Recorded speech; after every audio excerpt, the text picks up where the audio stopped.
എറണാകുളത്ത് +2 വിദ്യാർത്ഥികൾക്കായിട്ടൊരു സന്തോഷ വാർത്തയാണ്. +2വിന് ശേഷം നിങ്ങൾ നീറ്റ് ജെഇ തയ്യാറെടുത്ത് എയിംസ് IIT പോലെയുള്ള പ്രീമിയം ഇൻസ്റ്റിറ്റ്യൂട്ടിൽ പഠിച്ച് ഡോക്ടറും എഞ്ചിനീയറും ആകാൻ ആഗ്രഹിക്കുന്ന വിദ്യാർത്ഥികളാണെങ്കിൽ നമ്മൾ repeater programme offline NEET JEE repeater programme Kacheripady സെന്ററിൽ ആരംഭിക്കാൻ വേണ്ടി പോവുകയാണ്. അപ്പോൾ എറണാകുളത്തുള്ള വിദ്യാർത്ഥികൾക്ക് നിങ്ങൾക്ക് ഡേ സ്കോളർ ആയിട്ടോ അല്ലെങ്കിൽ ഹോസ്റ്റലിൽ നിന്നോ പഠിക്കാനുള്ള ഓപ്പർച്യൂണിറ്റി ഈ എറണാകുളം സെന്ററിൽ നമ്മൾ ഉണ്ടാകും.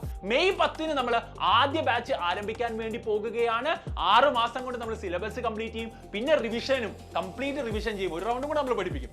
എന്നിട്ടാണ് നമ്മൾ എന്ത് ചെയ്യുന്നത്, നിങ്ങളെ പ്രീ നീറ്റും പ്രീ ജെയിലും ഒക്കെ കൊണ്ടുപോകാൻ വേണ്ടി പോകുന്നത്. അപ്പൊ കേരളത്തിലെ ഏറ്റവും ബെസ്റ്റ് ഫാക്കൽറ്റീസിനോടൊപ്പം ഏറ്റവും ബെസ്റ്റ് ക്ലാസ് റൂമിൽ ഇരുന്ന് നിങ്ങൾക്കറിയാം സൈലത്തിന്റെ സ്റ്റഡി മെറ്റീരിയലിനെ കുറിച്ച്, സൈലത്തിന്റെ DPP ആയിക്കോട്ടെ, സൈലത്തിന്റെ ക്ലാസ് റൂം മെറ്റീരിയൽ ആയിക്കോട്ടെ, എല്ലാം നമ്പർ 1 ആണ്. കളേർഡ് മെറ്റീരിയൽ ഓരോ ചാപ്റ്ററിനും ഓരോ DPP 81 ചാപ്റ്ററിന് 81 DPP തരുന്ന സിസ്റ്റം, അതായത് കളേർഡ് മെറ്റീരിയൽ ഇന്ത്യയിൽ എവിടെയും തന്നെയില്ല. അങ്ങനെ മെറ്റീരിയൽ ഒക്കെ ഉപയോഗിച്ച് ഒരു റൗണ്ട് പഠിച്ച് റിവൈസും ചെയ്ത് മാക്സിമം എക്സാംസും എഴുതി പോകാൻ പറ്റുന്ന ഒരു ഓപ്പർച്യൂണിറ്റിയാണ് സൈലത്തിന്റെ റിപ്പീറ്റർ പ്രോഗ്രാം നിങ്ങൾക്ക് നൽകുന്നത്. അപ്പോൾ കൂടുതൽ ഡീറ്റെയിൽസ് അറിയാൻ വേണ്ടി നിങ്ങൾക്ക് ഇപ്പോൾ തന്നെ താഴെയുള്ള നമ്പറിൽ കോൺടാക്ട് ചെയ്യാവുന്നതാണ്. അപ്പോൾ നമുക്ക് ഒരുമിച്ച് അടിപൊളിയായിട്ട് പഠിച്ച് മുമ്പോട്ട് പോകാം. അപ്പോൾ എറണാകുളംകാർക്കും സൈലം നിങ്ങളുടെ മുമ്പിലേക്ക് എത്തിയിരിക്കുകയാണ്. അപ്പോൾ നമുക്ക് ഒരുമിച്ച് പഠിച്ച് അടിച്ചു പൊളിച്ച് മുമ്പോട്ട് പോകാം ഗൈസ്. All the best.